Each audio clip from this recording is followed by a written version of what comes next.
कहानी दो बहुओं की। नीता को तारीफ शब्द पता ही नहीं था। घर के सारे काम वह एकदम सही करती थी। खाना बहुत स्वादिष्ट बनाती थी, लेकिन फिर भी आज खाना अच्छा है ऐसा उसकी सास कभी नहीं बोलती थी। और पति भी कभी उसकी प्रशंसा नहीं करता था। उसके द्वारा बनाया हुआ खाना चुपचाप खाकर उठकर दोनों पति और सास चले जाते थे। उसने खाना खाया या नहीं, इसका उन दोनों को कोई फर्क नहीं पड़ता था। सास को वह पसंद नहीं थी। उसके हाथों से जरा सी भूल हो गई तो सास तुरंत गुस्सा करती थी। उससे भी बुरी बात यह थी कि उसके पति और उसके बीच बातचीत नहीं होती थी और उन्होंने ये चुप्पी बनाए रखी थी। वह उस पर ध्यान नहीं देता था। परदेश में पढ़ाई करने गया हुआ छोटा देवर मात्र समय समय पर नीता को फ़ोन करता था, पूछता था भाभी कैसी हो। उसका फ़ोन आने पर नीता बहुत खुश होती थी। अपना मन हल्का करने का उचित स्थान था नीता का। कुछ ही दिन में देवर की पढ़ाई खत्म हो गई और वह घर आया। थोड़े समय के भीतर उसे एक अच्छी नौकरी भी मिल गई।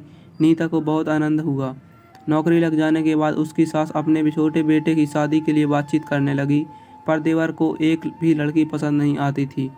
इसने ही बोला होगा उसे मना करने को, सोचकर सास नीता को ही दोष देती थी। नीता को चिंतित देखकर देवर ने अपनी माँ से कहा, मैं एक लड़की से बहुत प्यार करता हूँ, मैं उसी से शादी करूँगा। उसने उसने जिद की। देवर जी, यह बात पहले बतानी चाहिए थी ना। नीता ने ये बात अपने पति के कान पर डाली। इस बात पर उसने थोड़ी कीट पीट की, लेकिन लड़की देखकर वह तैयार हो गया। लेकिन सवाल था सास का। बाद में उनकी भी हाँ हो गई। नीता को बहुत खुशी हुई। उसे लगा एक अच्छी सहेली आ जाएगी अब साथ देने के लिए, दिल के राज बताने के लिए। पर कैसी होगी छोटी देवरानी, रस बस जाएगी हमारे साथ और इस घर में, या वह एक अलग दुनिया बसाने पर जोर देगी देवर जी को। इस विचार से थोड़ा टेंशन में आ गई नीता। कुछ दिनों बाद नीता की छोटी देवरानी चौखट लांग कर घर में आई। देवरानी ने घर में आते ही सारे घर की जिम्मेदारी अपने हाथों में ले ली। अब सास ने अपनी छोटी बहू की ज़्यादा ही तारीफ करना शुरू कर दिया। उसे माँ जैसा प्यार करने लगी। यह देखकर नीता की आंखों में आंसू आ जाते। वो सोचती, मैं भी तो यही काम करती थी, फिर मेरे साथ ही ऐसा बर्ताव क्यों। अब थोड़े दिनों बाद छोटी देवरानी पूरे घर पर राज करेगी और फिर मेरी जगह वहाँ पर कोने में होगी।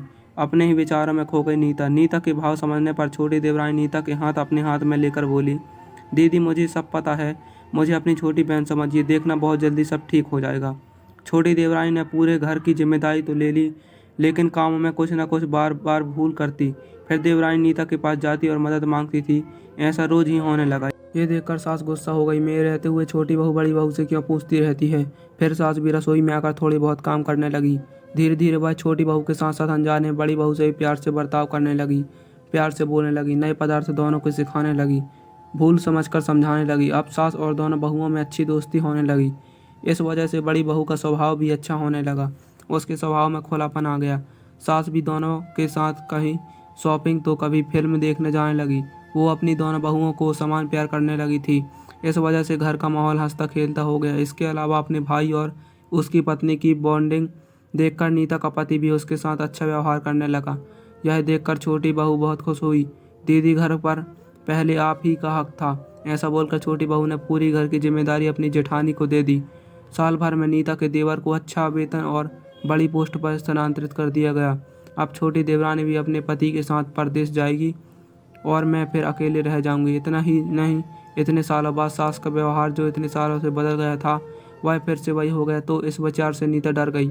देवरानी की नीता को इतनी आदत हो गई थी कि उसके बिना घर काटने को दौड़ेगा।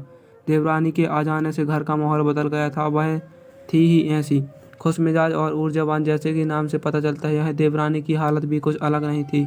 उसे दुख हुआ कि यदि यहाँ रहना पड़ा तो वह अपने पति से दूर रहना पड़ेगा।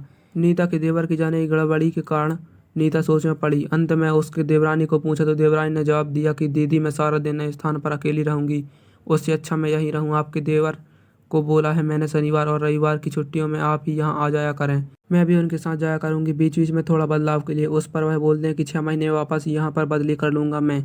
अपने पति की नकल करके देवरानी बोली और छोटी देवरानी भी हंसने लगी। अपनी आंखों के आंसू पोंछते हुए नीता बोली, छोटी यह दिन वापस नहीं आने वाले, जाओ तुम अपने पति के साथ, उनके साथ भी तो कोई होना चाहिए ना। दीदी आपने मुझे बड़ी बहन का प्यार दिया, वैसे ही भैया के रूप में एक बड़ा भाई मिला। यह भरा हुआ संसार छोड़कर मैं कहीं जाऊँ, वहाँ अकेली का मन नहीं लगेगा। 6 महीने का तो सवाल है, वह आते रहेंगे यहाँ पर। यह सुनकर नीता ने अपने देवरानी को खुश होकर गले लगाया। तभी देवरानी नीता को बोली, अपने पति के साथ एक अलग जीवन बनाने में समय नहीं लगता, अपनों में रहकर पति की प्रतीक्षा में ही आनंद है। दोस्तों, अगर आपको ये कहानी अच्छी लगी हो तो वीडियो को लाइक और ज़रूर कर देना।